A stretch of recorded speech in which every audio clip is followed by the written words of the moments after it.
Recently, my friend Zach hit me up asking how I picked up my life in Florida and moved all the way to San Diego. He asked if I put a lot of money away or if I found a source of income out here. And he also said that he wanted to do something like this and was just wondering how I was doing it. The answer to these questions are both yes and no. I came out here with some savings, but not a lot at all. A huge concern for me while I'm traveling is to not blow all of my savings. So the money I brought isn't a huge concern because I'm setting up my life out here for sustainability and frugality. And one thing that I've learned on my journey out here is that you actually don't need a lot of money to travel.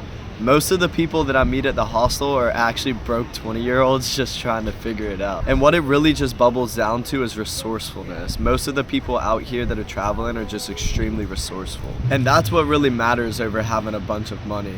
So the answer to the question, did I bring a lot of savings out here, is really yes and no. I did work prior to coming out here and I did have a little bit of savings, but like I'm really not using all of my savings. I'm just more so using resourcefulness, and I really think that's what it bubbles down to when traveling, is just being resourceful, figuring out things. And that's what I did when I came out here. I was presented an opportunity and I took advantage of it. So the next question is, do I have a source of income? And that is no. I do not have a source of income. What I'm doing is I'm working 24 hours a week at a hostel, and in return I get to sleep in a bed right on the beach, which is absolutely amazing and it's a blessing. And I also get breakfast every day and a couple meals throughout the week, and a lot of the guests are kind enough to give me meals as well.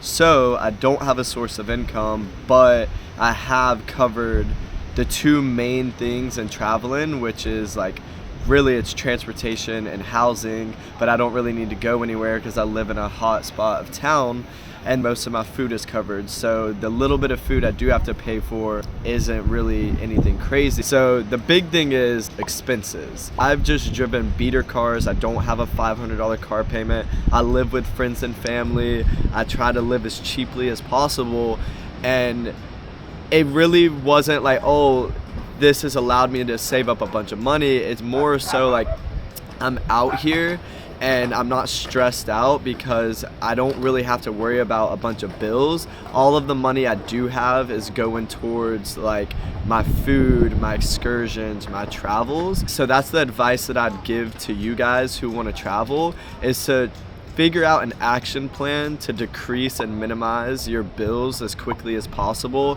Try to pay off your car, try to live more frugally, like downsize your apartment, live with friends and family for a little while. And really, I'll be the first to tell you that this lifestyle I've chosen comes with a lot of downfalls and a lot of struggles, but it allows me to pick up and travel and go and move when I want, because I'm not tied down. I'm not tied down to these huge bills, to these things that are gonna ruin my credit, ruin me if I don't pay them on time. Like I've eliminated that from my life in order to have freedom. So this comes down to your values. Do you want a nice bougie car on a daily basis, which feels great and it's wonderful, but you're tied down, you have that stress, you have that bill hanging over your head, or you have none of that and you're able to pick up and move whenever you want? So just to summarize, I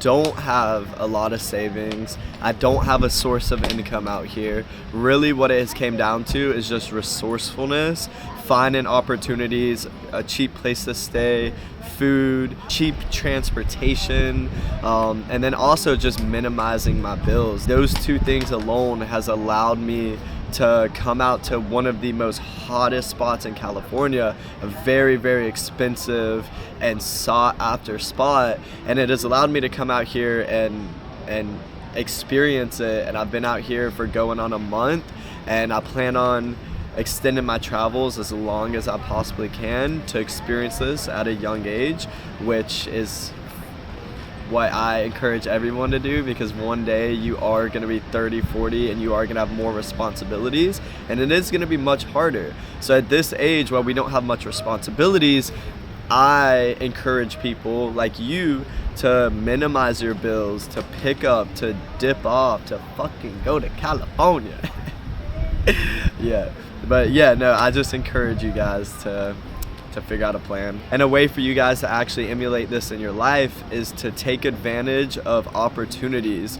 I'm currently working at a hostel. You can work at national parks. You can go to a website called World Packers, and you can search through all the different opportunities and work exchanges where you can go and use your time and energy to work, and they'll give you a bed to sleep, and they'll give you food. They'll sometimes pay you. And these are opportunities that my friends all over the world are using to be able to travel at this age with no money and no resources. And it's a beautiful thing, and I really encourage you guys to try it out. I hope that gives you guys a start and helps you guys navigate your journey for future travels. I appreciate you guys watching, and I hope you guys got some value out of this. Thank you.